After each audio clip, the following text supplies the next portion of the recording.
आज 21व शतक आहे. AI वापरण्याचं युग आहे. पण तरी सुद्धा माझ्या या छोट्याशा गावातील लेकरं रोज 2 किलोमीटर शाळेत चालत जातात आणि 2 किलोमीटर चालत शाळेतून परत येतात. मुलांना कधी कधी लिफ्ट मागता येईल, पण मुलींनी काय करायचं? त्यांच्यासाठी ना बस, ना स्कूटी, ना कुठली ठरलेली सोय. तरी सुद्धा ही लेकरं थांबत नाहीत.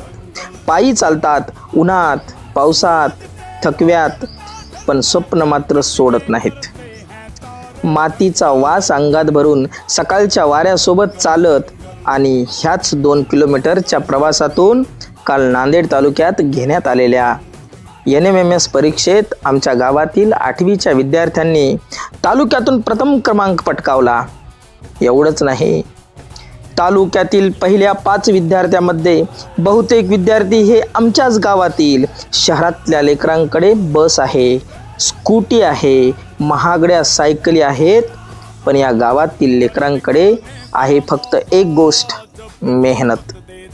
जिल्हा परिषद शाळेत शिकून सुविधा नसतानाही या लेकरांनी आज आमच्या गावाचं नाव मोठं केलं आहे. ही गोष्ट फक्त यशाची नाहीये, ही गोष्ट आहे जिद्दीची, ही गोष्ट आहे गावच्या लेकरांची. आणि म्हणून अभिमानाने सांगतोय, गावातूनही उज्ज्वल भवितव्य घडतंय.